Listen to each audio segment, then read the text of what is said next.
Well, since I don't have a podium, I'm going to have to do my Ted Cruz imitation. I just kind of walk back and forth through this. When he asked me to come up with a subject to talk about, it was kind of inspired by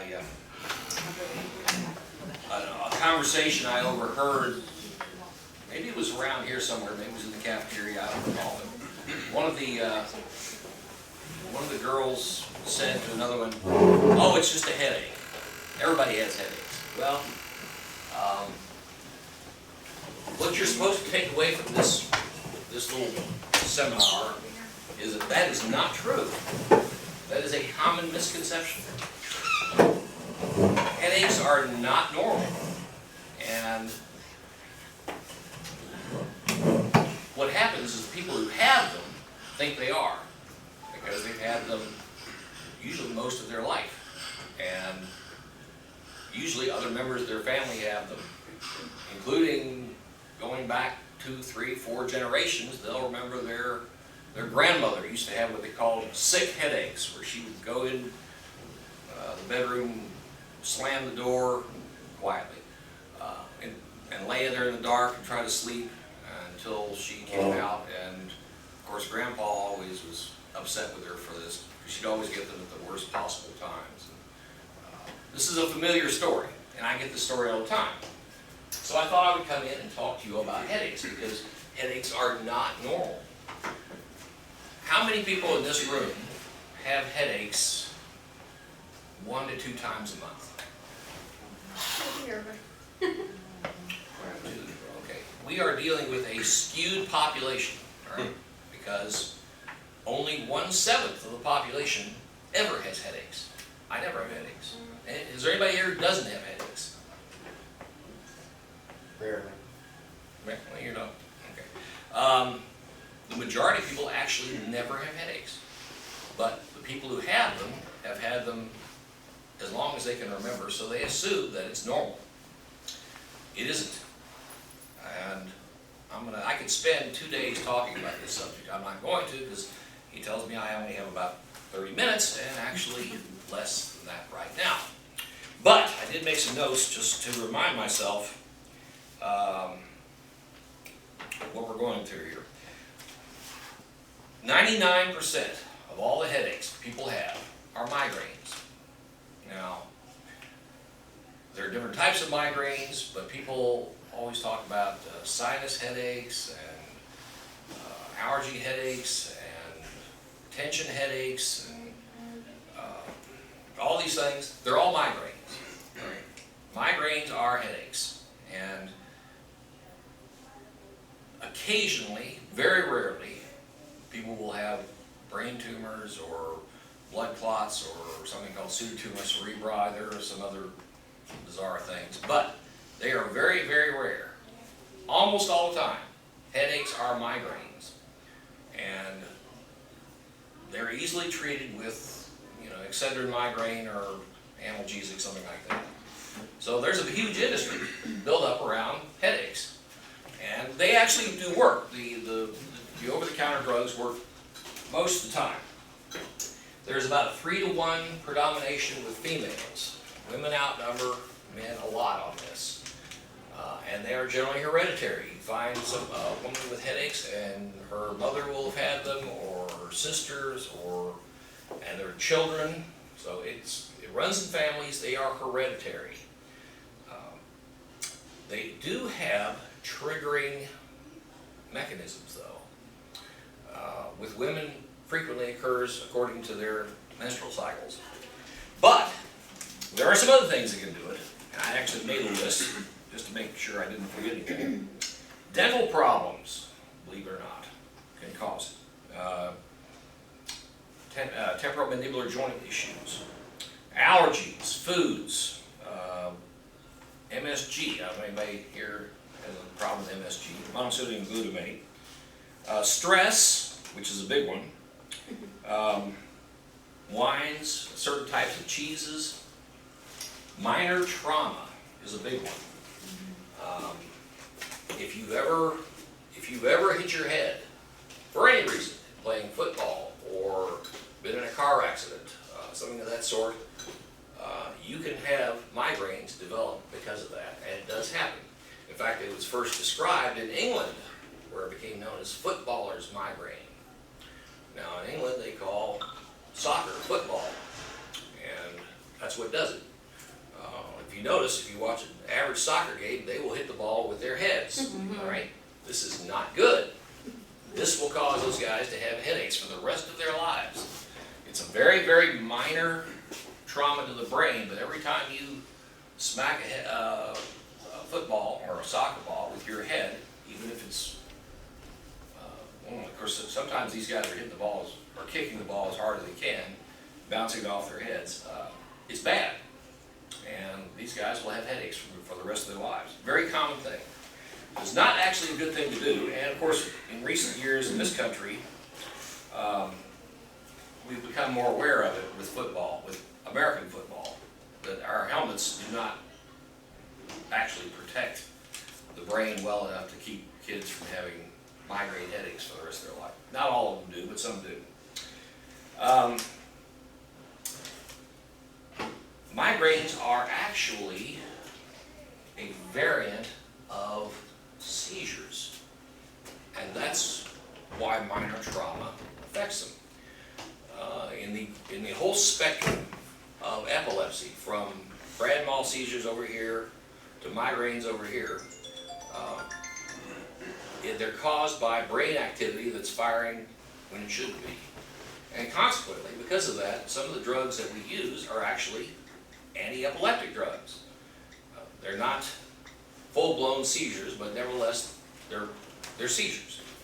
And this was not understood until recent years. But they don't always necessarily cause, and they usually don't cause, abnormal EEGs. They usually start early on in life. You ask somebody if about their headaches, and they will tell you that they can't remember when they didn't have headaches. They typically start in the teenage years or early 20s. However, they also start in childhood. And this is something, this is a little nugget for you today to remember, because most of you have probably never heard this. Children get migraines, and they're not always headaches. Oftentimes they are stomach pain. Remember, these are seizures. The pain is not localized to the area that hurts. So a lot of times children, 6, 7-year-old kids, will complain of belly aches, especially if they are afraid of going to school, because stress is one of the triggers.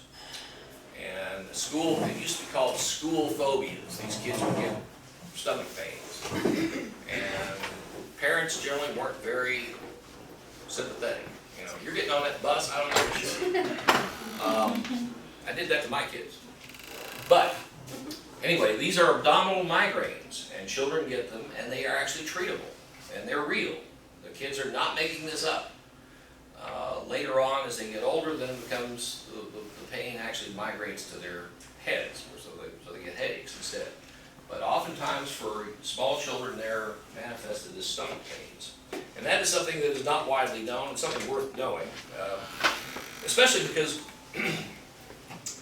one of these days, a lot of you will be grandmothers and will have to deal with this, and grandmothers are a major source of misinformation. So it's useful to know this so you can tell your children what's going on. Migraines are often associated with other symptoms, which are really weird. They can be hypersensitivity to noise or bright lights. Sometimes people will see things with migraines. They will notice spots. They will get dizzy. They will look at the door, and the door will seem to be curving. They can see movements that really aren't there. They can have hallucinations. You can actually go blind. You can have an episode, you can have blindness associated with migraines. And some of these can be very disconcerting, because you may think that you are having a stroke, or that one of your family members is having a stroke. And yet it's a migraine phenomenon. You can get paralyzed. You can have your hand or your numb and paralyzed, unable to move it. A migraine phenomenon. Because it's a seizure disorder, it can cause any part of your brain to just suddenly quit working. Now, these things are usually self-limited and pass in a matter of a few hours, but they're scary. And people, lay people are frightened of them. Doctors used to be, but now we've come to understand more and more that these weird neurologic symptoms just happen and then they go away as mysteriously as they came. I kind of speeded this whole thing up and didn't want to spend too long on any one particular subject, but I thought I would discuss treatments a little bit, because the treatment of migraines is problematic. We have about 20, 25, 30 different ways of treating migraines. And that sounds wonderful to a lot of people. But the truth is, what that means is we do not have one good way of treating migraines, and that's bad. So, there's a lot of trial and error involved. Some of you are actually treating your migraines right now, because caffeine is a preventive of migraines, something not widely known.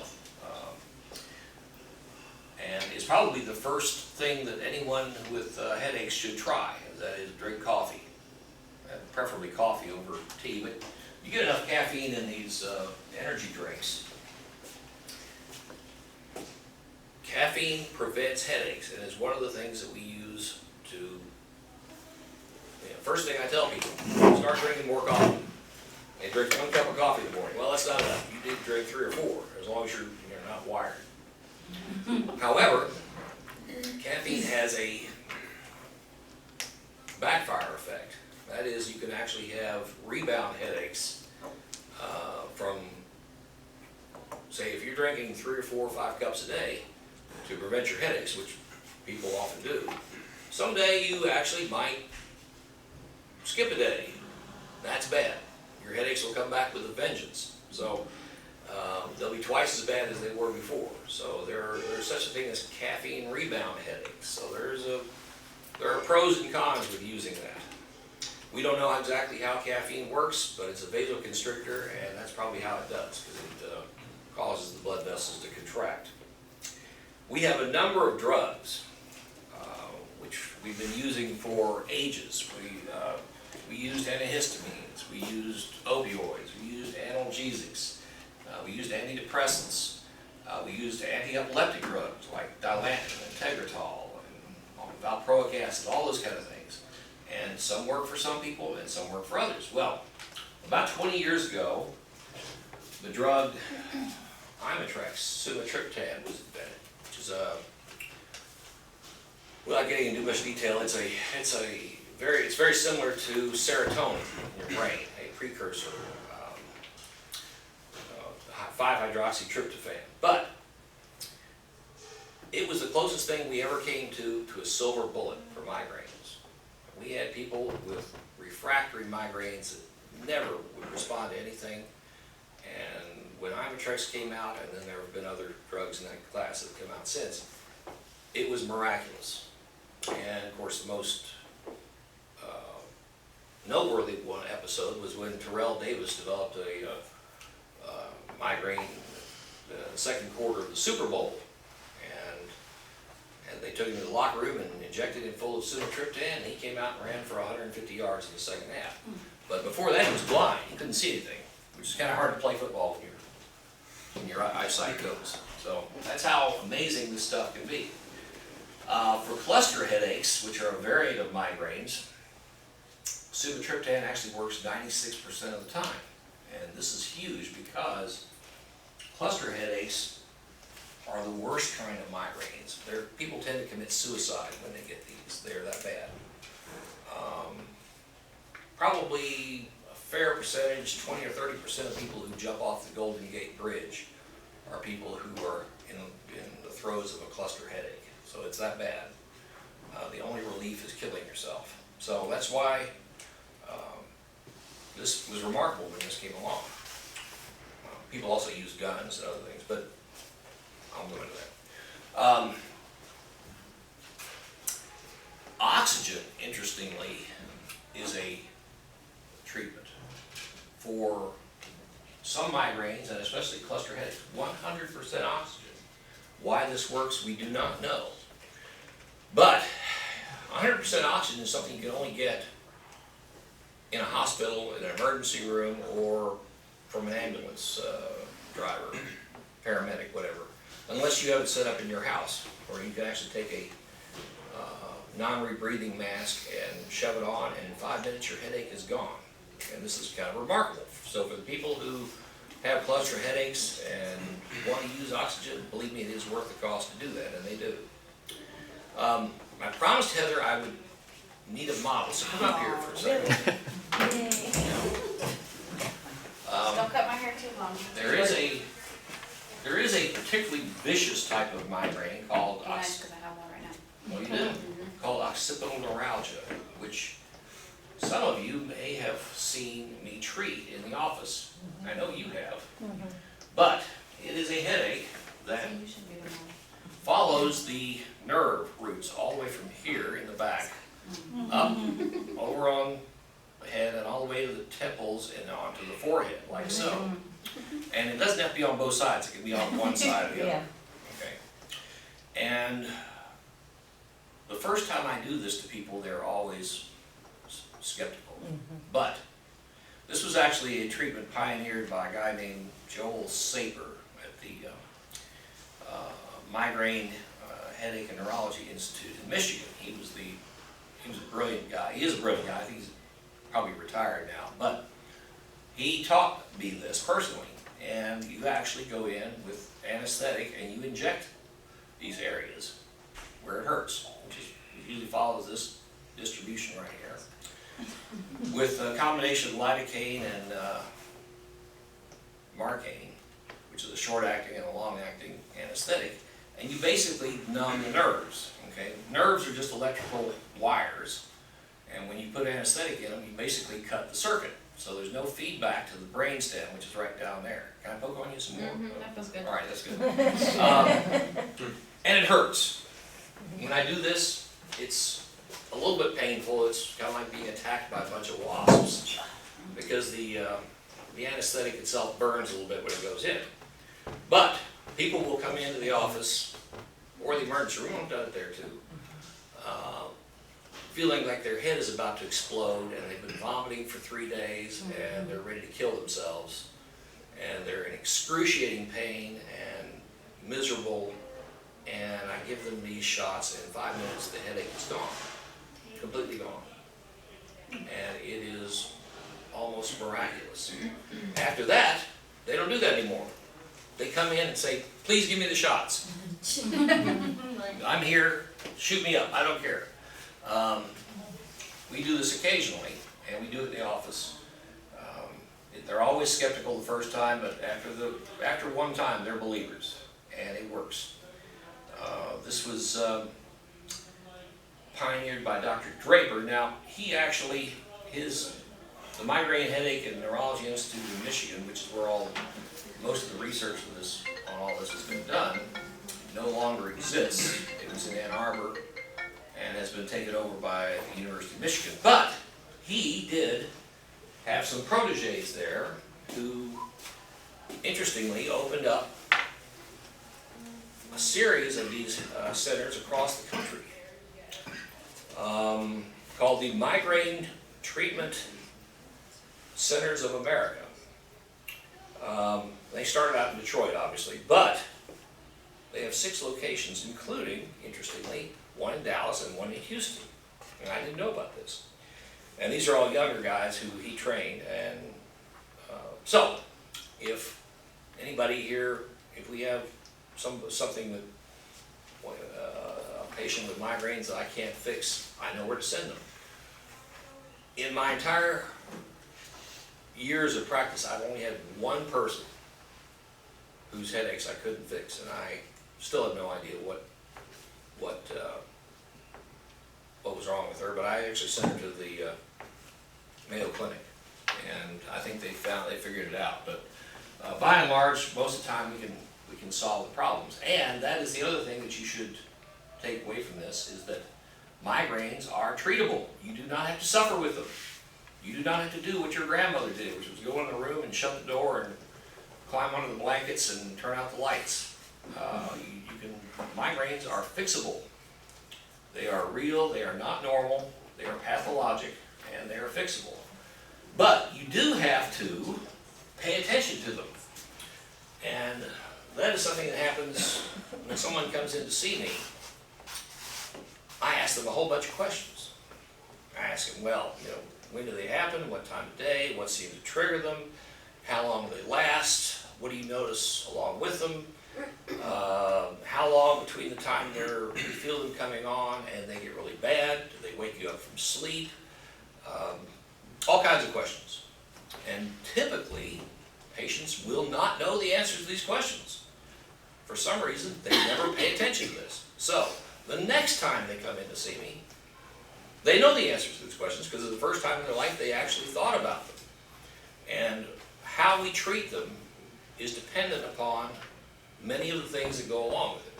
That is, how often they happen, what are you doing when they happen, what time of day, how much time between when they start and you know you're going to get one, and when you start throwing up, and all these kind of things. So, after I've quizzed them the first time, the second time they come in and they know the answers because they start paying attention to these things. And you'd be amazed, I never thought about that before. That always happens. And then I know this happens, and then it happens. It's amazing. It's almost like a light bulb switching on. So, that is the end of the talk. Migraines are not normal, and if you have them, you should get treatment, because you don't have to live with them, and your life will be much better. Yeah. All right.